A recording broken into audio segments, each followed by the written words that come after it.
அந்த கடைசி பகுதியில் பெரிய ஒரு கட்டி மாதிரி வந்து என்னால் எந்திரிச்சு நடக்க முடியாது, படுத்துட்டே தான் நான் இருக்கணும், என்னால் யாரோட உதவி இருந்தால் தான் என்னால் பண்ண முடியும். அந்த மாதிரி ஒரு சூழ்நிலை நான் இருக்கேன். இப்போ நான் ஹாஸ்டலில் இருக்கேன்.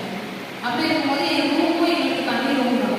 நான் யாரையும் கூப்பிடவும் முடியாது. அந்த தான் எனக்கு எக்ஸாம் டைம். அப்படி இருக்கும்போது யாரையுமே கூப்பிட முடியாது. அந்த பக்கத்தில் எல்லாருமே படிச்சுட்டு இருக்காங்க, எக்ஸாம்காக ப்ரிப்பேர் பண்ணிட்டு இருக்காங்க. யாரையும் கூப்பிட முடியாது.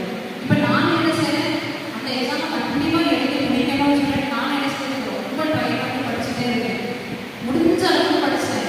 ஆனால் காலையில் எழுந்திரிச்சா நான் படிச்சுட்டேன், முடிஞ்ச அளவுக்கு படிச்சுட்டு படுத்துட்டே தான் படிச்சேன், உட்காந்து கூட படிக்க முடியல. காலையில் எழுந்திரிச்சா பயங்கரமான வழி ஸ்டார்ட் ஆகிடுச்சு. ஒரு 5 மணி இருக்கும். நான் வீட்டில் எங்கள் அம்மா அப்பாவுக்கு கால் பண்ணேன், எனக்கு ப்ரேயர் பண்ணுங்க, என்னால் எக்ஸாமுக்கு போக முடியுமானே தெரியல, ரொம்ப பெயினாக இருக்குது அப்படின்னு சொல்லி சொன்னாங்க. அப்போ அவங்க எல்லாரும் சேர்ந்து அவங்க ப்ரேயர் பண்ணும்போது ஒவ்வொரு வசனத்தையாவது சொல்லி ப்ரேயர் பண்ணாங்க. இப்போ நான் என்ன பண்ணாங்க, ஒவ்வொரு வசனத்தையும் பெயின் இருக்கு, பட் ஆனால் அந்த வசனத்தை நான் கவனமாக கேட்டுட்டு அதில் வந்து நான் ஆண்டவர்கிட்ட நான் சொல்கிறேன். நான் கேட்டுட்டு எனக்கு கொஞ்சம் விசுவாசம் வருது. ஆனால் அந்த பெயின் இருக்கும்போது என்னால் எழுதிக்க முடியல. நான் ட்ரை பண்ணேன், வசனத்தை நம்புறேன், எழுதிக்க ட்ரை பண்ணேன், பட் ஆனால் முடியல.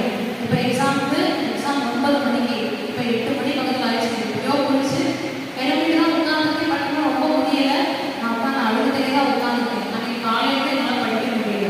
அழுதுகிட்டே உட்காந்துட்டு இருக்கும்போது நான் என்ன பண்ணேன் அப்படின்னா, அந்த வசனத்தை நம்பி நான் என்ன பண்ணேன், நீங்கள் எனக்கு ஒரு நல்ல டாக்டராக இருக்கீங்க, இப்போ எனக்கே நீங்கள் சுகம் கொடுத்தீங்கன்னா நான் போய் மற்றவங்களுக்கு நான் எப்படி சொல்ல முடியும், நீங்கள் உண்மையான டாக்டர் சொல்லிட்டு நான் போய் எப்படி சொல்ல முடியும், உண்மையை வேலையிலே நீங்கள் டாக்டராக இல்லை அப்படின்னா இந்த மாதிரி ஒரு கஷ்டமான சூழ்நிலையும் எனக்கு ஒரு நல்ல ஒரு டாக்டராக இல்லை அப்படின்னு நான் எப்படி போய் உங்களை போய் மற்றவங்களுக்கு சொல்ல முடியும் அப்படின்னு இதுக்கு முன்னாடி நான் மருத்துவத்துக்கும் எங்கள் அப்பா வந்து ஒரு டாக்டர் அக்கா இருக்காங்க, அவங்க கிட்ட கேட்டு பார்த்தாங்க.